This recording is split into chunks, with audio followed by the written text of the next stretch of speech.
That's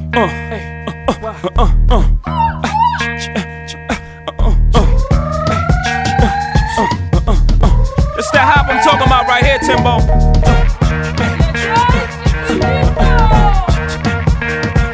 I can't be stopped with the hop like this, family. What's up, y'all? It's Drew Morrissey, and I can't sleep, so I figured I'd pass the time by releasing a video for the people on a subject that's been sort of irking me lately, and that's vocal tone and specifically accents and inflections of your favorite rappers and just in general sort of the rap voice. Because I'm hearing a lot of new dudes out on the blogs and forums that I'm following, and they're posting their music, and a lot of it's really good, and the writing is there. I mean, they found their flow, you know, their lyrics are pretty solid, they're talking about issues that are important to them, but their voice is just not bringing enough energy and presence, so that you're losing half your audience before you even get a chance to sort of get your shit off and tell your truth. You know, you might know how to write a little bit, maybe you got some clever punchlines, but if you don't have the voice, if you don't have the power of the vocal tone, a lot of people just can't mess with you, especially people that aren't like we are, which are people trying to study the art of emceeing. To the average listener, the first thing they hear is the beat, the second thing they hear is the rapper's voice, the third thing is probably the flow, and then finally the lyrics.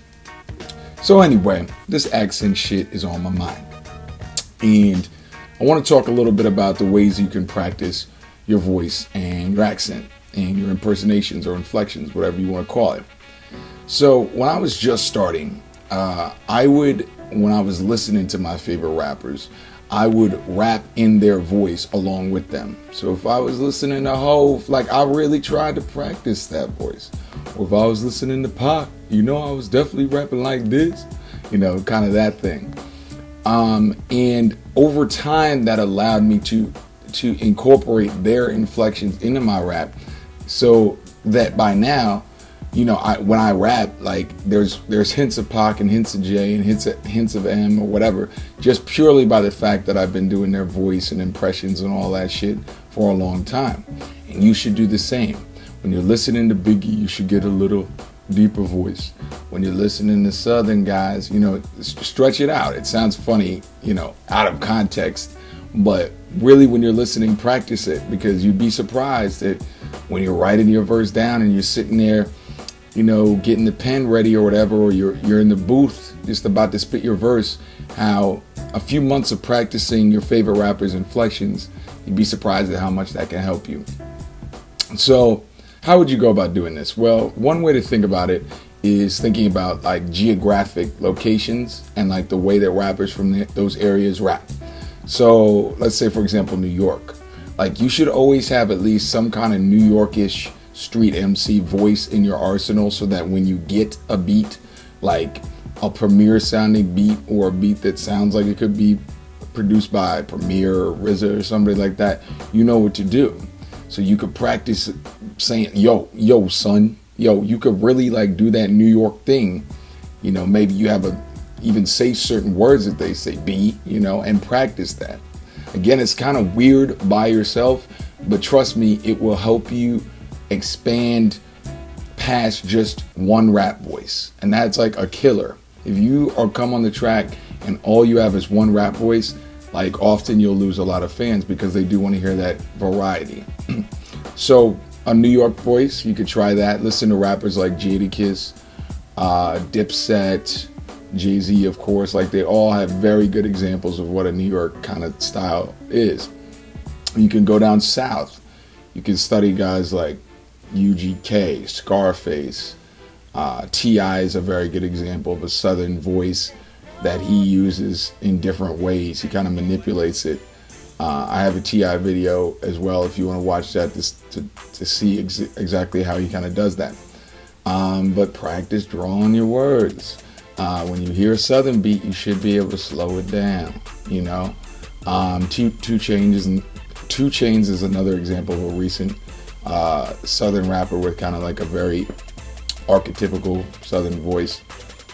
You could switch it around like a West Coast thing, you know. You could kind of do a little funny Like these Mark-ass busters riding on these fools, you know, whatever it is. I'm not saying I'm, excuse me, great at it, but it is very important that you incorporate different regional styles in your voice. Not only because you'll be freestyling or rapping over different types of beats, but there's nothing worse than a dude who only can flow to one type of thing. Like the best rappers, the rappers that we all admire the most, can incorporate themselves into anything. You know, that's why you hear Jay able to collaborate with UGK on Big Pimpin', but then, you know, he can also do numerous tracks with sort of the iconic New York rappers like Biggie, of course, or whoever. You know, it's like Jay's worked with everybody because he has that kind of expansive ability.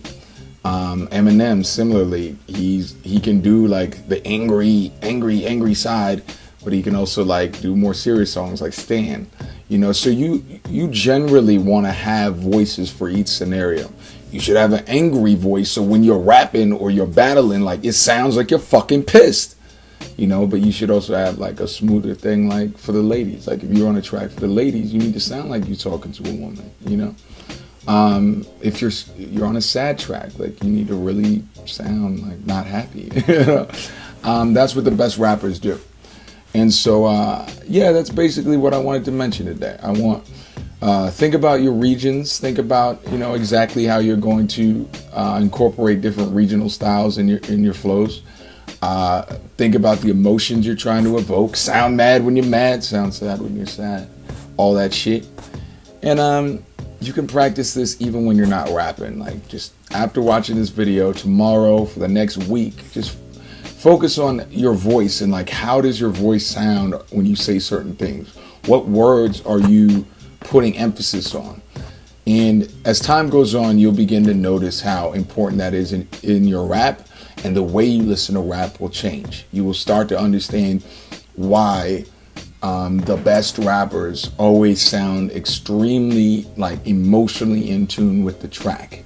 When you listen to This Can't Be Life by Jay-Z and the dude sounds fucking sad, and then you listen to, you know, Hola Ovito and he just sounds like I'm cool as shit, because that's the whole point of the song, you'll begin to understand, and you'll continue on, and you know, you'll grow, you know. So this is a big topic for me. This won't be the last video I make about vocal tone.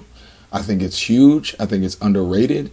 I think not a lot of people are talking about it, and there's not a lot of rappers who are going to hip you to that. But since I'm trying to make this company to give back what I know, I hope this helps.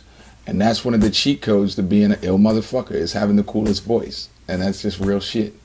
So I'm signing off. Hopefully I'll be able to sleep at some point. I don't know, maybe I'll just edit this right now. But I'm Drew Morrissey, and I just taught you how to rap. They say hola, Ovito. That's what they saying when I roll up with my people. My music banging like Vatos Locos. Got rap in the choco, and I won't surrender it. With beats by Timbaland, Kanye, De La Boca. My baby, all I wanna do is stroke you all crazy.